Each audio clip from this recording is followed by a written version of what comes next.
like to be here? It's a blessing. When I had came here for a top 30 visit, I really wanted to like come and show my foot and show my presence in Arizona.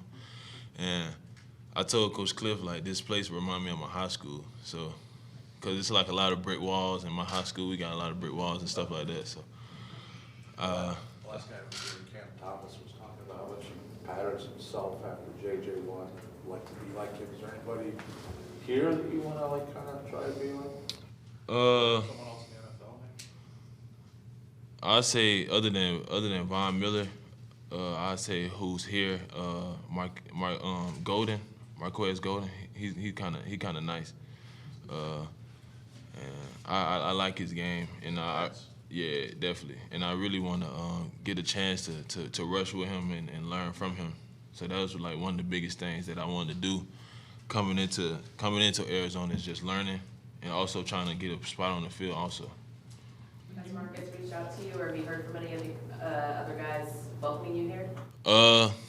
I reached out to Marcus. Yeah, me and him got into contact, and Isaiah Simmons. I text him a couple times, and but everybody else, not for real. I'm just waiting to meet him in person for real, honestly, and just meet my new teammates because it's kind of crazy watching them play, and then like you actually on the field with them. So it's and also I got a teammate here from Cincinnati, James Wiggins. So. When you went to Cincinnati, you stayed there 4 years, and just to see how many guys are in the NFL. When you got there to when you left, what was the difference, just talent-wise? I really wouldn't say. Well, the talent did shoot up to the ceiling, but I wouldn't say it was like a big talent thing. It was more of a culture, brotherhood got tighter, and we had made a commitment to each other that we was gonna play for one another, and whatever happens, it happened. And I just love the fact that I seen all my teammates who wanted to like show their dream. They got picked, and that's the best thing I feel like that happened in the draft this season. I mean, this draft that just came past is everybody got a chance to show like they have a NFL opportunity, and I feel like that's the best thing. You mentioned Von Miller. I'm curious, have you followed Chandler Jones at all? Obviously, he was here. Now he's not, and they're looking for that. I mean, do you watch his game at all, and is it hard kind of coming in his footsteps? I watched this game because, you know, he signed, his agency is the same agency as mine, so I watched his game, but I don't really think that my game and his game like kind of is comparable. But I think his length and mine is nice. He's a nice pass rusher as well, and other person who I was thinking about is Hassan Reddick. When he was here, he was a nice fit at the position that I'm going to be in.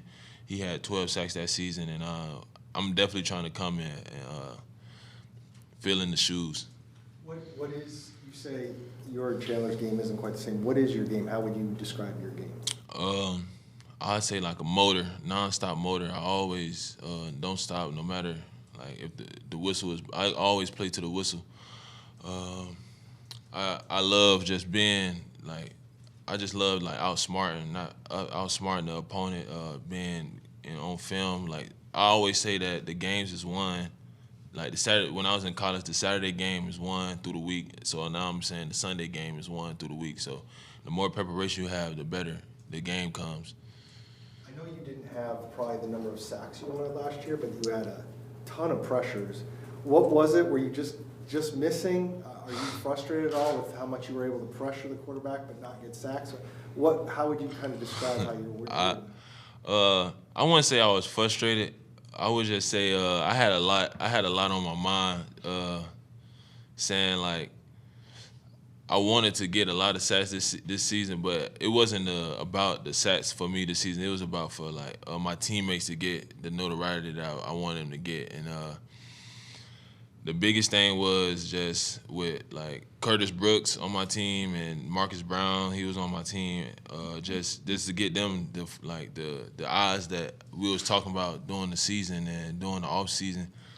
But it did get frustrating in the game when you right there with a quarterback and he just slip out your hands. And well, I definitely say that's something that's gonna be fixed. But it just came with a lot of just moving too fast. I just had to slow down. I just realized I had to just slow down.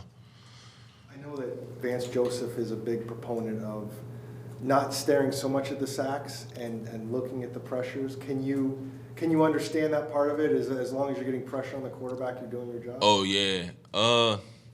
Like I told Coach, I say I'm going to try to do the most I can to get turnovers and get takeaways. But if I see the sack, I'm going to have to kill the sack, you know? You see kind of like a Parsons last year with Dallas, kind of come on the scene and own it. Yeah.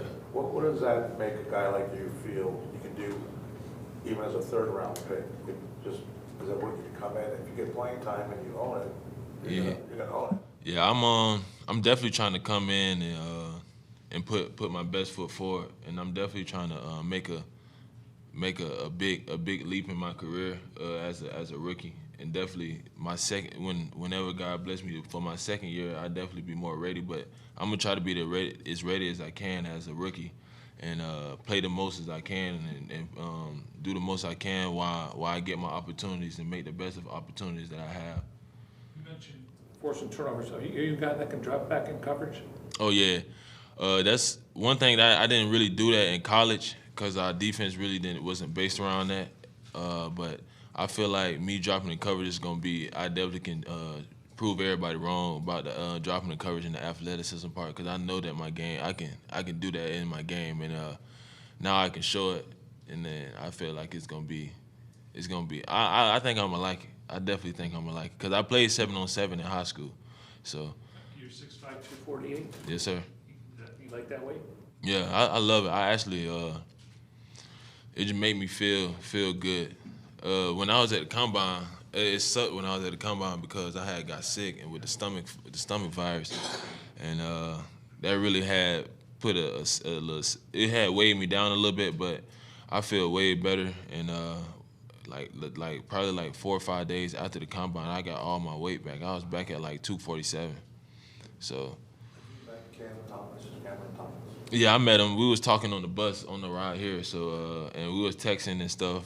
And me and him ready to work, and we trying to definitely like start something here. If he has any chance to be anything like J.J. Watt, can you mold your game after Marcus Golden? What can you two guys do growing into this league together?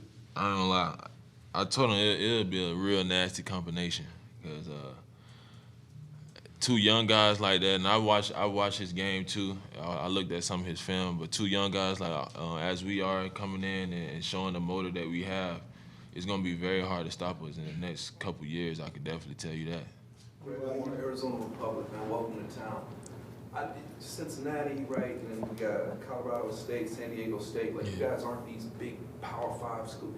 Is there any kind of a chip on your shoulder that you carry with you, a desire to prove that you can do it at any level? Yeah. Or do you just not even think about that kind of thing? I don't think about the Power 5 stuff because at the end of the day, football is football to me. But I always had a chip on my shoulder when my sister had passed away in 2016, and me and her had things that I wanted to accomplish, and me and her had a lot of talks that we had sat down and talked about. And that's what made me play the way I play this like today. Like I play with that chip on my shoulder. Like every day I practice with a chip on my shoulder, and I work out with a chip on my shoulder because I know life ain't guaranteed, you know. And that's one of the big things that I had growing up was that my sister taught me to like work harder than yourself. You know, that's the big thing I do. And I write down a lot of goals, you know, inside of my mirror, because that keeps me going, you know. And cause you know you ain't gonna every day you walk in the bathroom, it's not like you're not gonna look at yourself in the mirror. Right. So yeah, so all my goals and stuff be right there. So that's what I feel like. What was her name?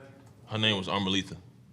What were some of the accomplishments that you guys wanted to achieve? First, just make a better life for myself. And the second one was just keep going. No matter like what happens in life, and no matter how down you is, no matter how up you is, just make sure you keep going. And one of her biggest things was to stay myself. Like no matter who I became, just always become and stay myself, and don't let a lot of stuff like push you or wave you away from what my main goal was.